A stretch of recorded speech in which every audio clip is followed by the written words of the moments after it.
Hi, welcome back to Science 1206, the motion unit. I'm Ms. Ledwell, and in this video, we'll talk about velocity and acceleration. Let's get started. When discussing velocity time graphs, we have discussed objects slowing down or speeding up. When a change in velocity occurs, such as when an object slows down or speeds up, then the object is accelerating.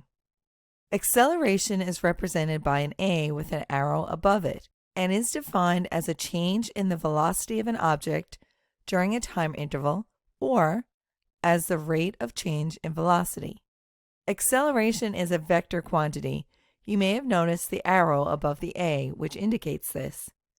This means it has both magnitude and direction. Acceleration is usually measured in units of meters per second squared, represented as m/s with a superscript 2. It measures how the velocity, measured in meters per second, changes with each second that passes.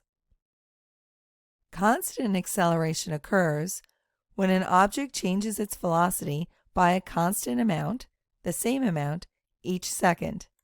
For example, in this table we can see that the velocity is increasing by 2 meters per second every second.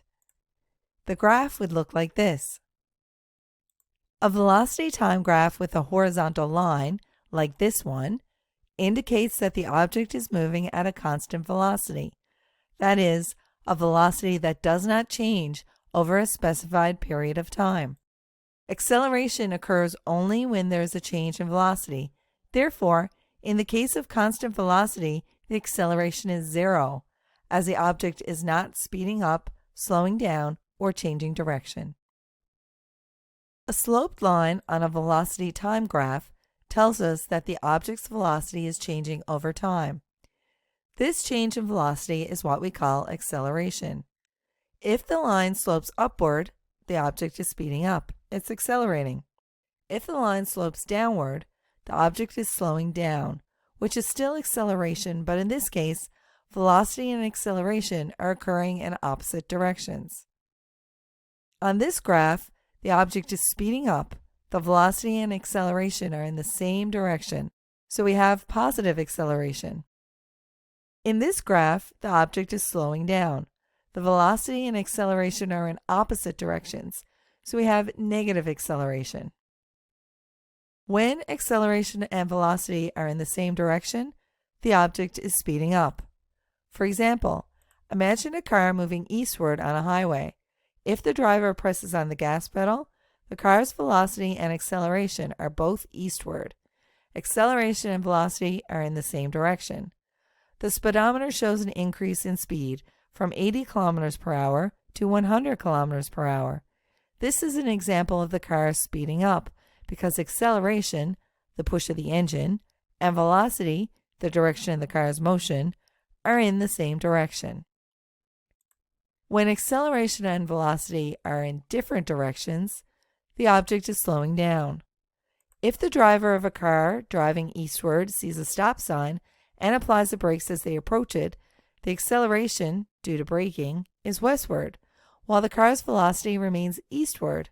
The speedometer shows a decrease in speed from 80 kilometers per hour to 50 kilometers per hour. This indicates that the car is slowing down, because the acceleration, the braking force, is opposite to the direction of velocity. Imagine driving a car on a long straight highway at a speed of 100 kilometers per hour. You keep the car moving at this constant speed without speeding up or slowing down. During this period, when your speed does not increase or decrease, your acceleration is 0. If the speed of the car does not change and you're driving in a straight line, the direction of the velocity remains constant, then there's no change in velocity. Therefore, the rate of change of velocity, which is acceleration, is 0. Now it's time to continue to the next video. Take a quick pause to rejuvenate, stand up, stretch, and prepare for our next adventure in physics.